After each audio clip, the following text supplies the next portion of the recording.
Leper দীর্ঘ ১ বছরের বিশ্বব্যাপী র্যাডিক্যাল অপটিজম ট্যুর সমাপ্তির পথে।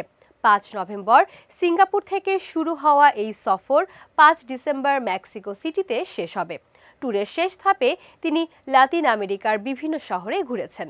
২৮ নভেম্বর কলম্বিয়ার বোগোতায় অনুষ্ঠিত কনসার্টের পর ডুয়া ইনস্টাগ্রামে লিখেছেন, এই অবিশ্বাস্য সফর শেষ হয়ে আসছে। সবার প্রতি কৃতজ্ঞতা। আমি জানি অনেক শহরে যেতে পারিনি, পরের বার ঠিক দেখা হবে। বোগোতার কনসার্টে তিনি শাকিরার জনপ্রিয় গান অ্যান্থোলজিয়া পরিবেশন করেন, যা সামাজিক যোগাযোগ মাধ্যমে দ্রুত ছড়িয়ে পড়ে। গানটি শেয়ার করে শাকিরাও কৃতজ্ঞতা প্রকাশ করেন। তিনি লিখেছেন, তোমার কণ্ঠে আমার গান হৃদয় ছুঁয়ে গেছে। তুমি গানটি গেয়েছ সেই শহরে যেখানে কয়েক বছর আগে এটি লিখেছিলাম। এভাবেই সঙ্গীত আমাদের একত্র করে। ডুয়ার তৃতীয় অ্যালবাম র্যাডিক্যাল অপটিজম ২০২৪ সালের ৩ মে প্রকাশিত হয়। এরপরই তিনি একই নামে ট্যুরে বের হন। দীর্ঘ সফর শেষ হওয়ার পর গায়িকা সাময়িক বিরতি নেবেন। এই সফরে ডুয়া লিপা তার ভক্তদের সঙ্গে এক গভীর সংযোগ তৈরি করেছেন এবং সঙ্গীত বিশ্বের নানা প্রান্তের মানুষকে একত্রিত করেছেন।